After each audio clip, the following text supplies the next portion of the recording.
Gavi, and I am the coordinator of Cambridge Mothers Out Front team, which is mothers, grandmothers, and allies mobilizing for a livable climate for our children. I also represent the Gas Leaks Allies. We're all working together, a huge collaboration, including Sierra Club, Conservation Law Foundation, and HEAT.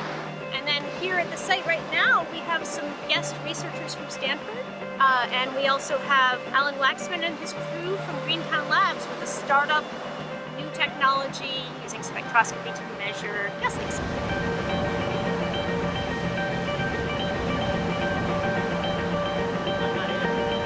I'm Alan Waxman, and I'm the president and founder of a startup called Multisensor Scientific. We operate out of Greentown Labs in Somerville. Our startup is developing a new technology for imaging natural gas leaks based on multispectral imaging and part of the infrared spectrum. Which is a totally different view than the way that the gas companies do it with this combustible gas indicator, which basically just takes a percent gas at a point. It's like going from a drawing to a live animation cartoon.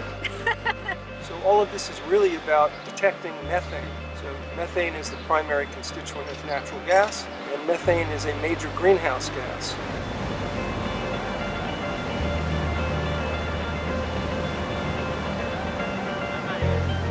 So these are really some of our first trials. We've done a few examples in Newton.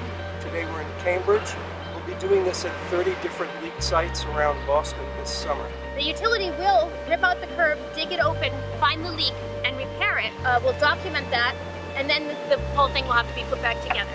Mothers Out Front is a great organization.